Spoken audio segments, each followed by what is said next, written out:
Ladies and gents, welcome back. Another beautiful day out here. Working on the R50 and trying to do a little paint touch up. My mom's here playing with the dogs. But this gnarly scratch here, I started to mask around it. I need to do some more masking.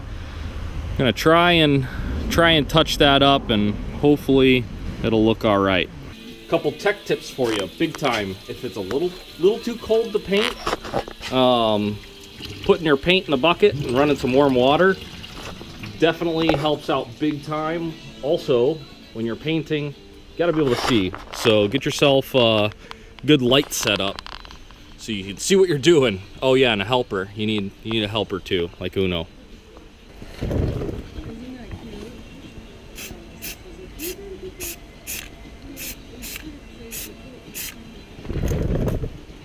Boom, first coat, that's it. Let that tack up, get nice and tacky, and then we'll hit it with another coat.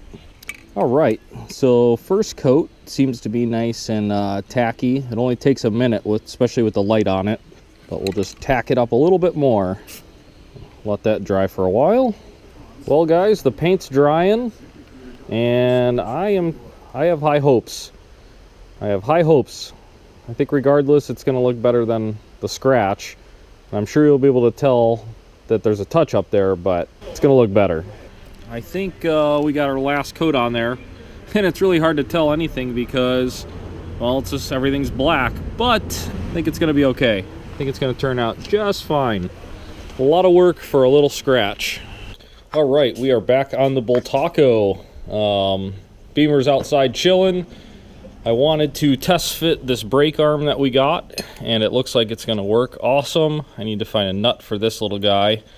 And I also have the new cable. So I kind of just want to throw that on. Just one more thing off the list. And then we're gonna come back around here with some sandpaper. This rear fender is not satisfactory, so we're gonna sand this down and fill it with a little putty, sand it again, and then reshoot it, because that is not good enough for a bike that my name's going on. All right guys, the Beamer is about done. I'm waiting on one last part. That's the throttle cable, but went through and touched up the paint the absolute best we could without you know, going too crazy, but it cleaned up really nice. The engine looks good. The only major scratch that it had was on the front fender right there, and you can still kind of see it, but it's better than it was, that's for sure. But yeah, bike overall looks pretty darn good. Pretty darn good. This bike is a ton of fun to ride. I'm gonna miss it when I sell it, that's for sure. So we got the front cable kind of hooked up there, polished out the nice arm. That thing came out really good, and we need to drill out this hole in the lever. I had to do the same thing to the other side.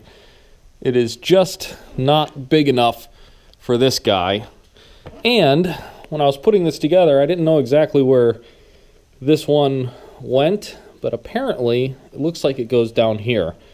So we'll put that there to hold that, and then this goes up behind the number plate.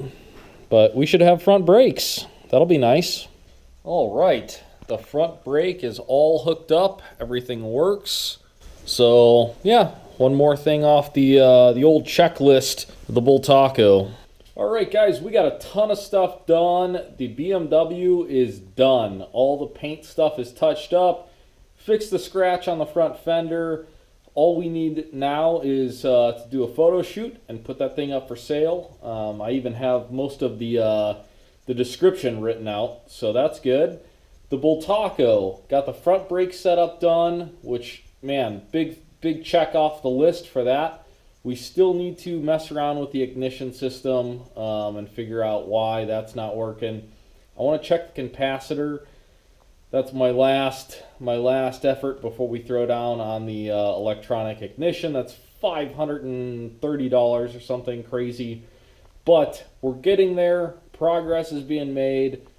We're close to spring. I'm ready. I'm ready for the warm weather. I'm sick of working in this cold. But As always, thanks for tuning in. Don't forget to subscribe if you're new to the channel, and we'll see you on the next one.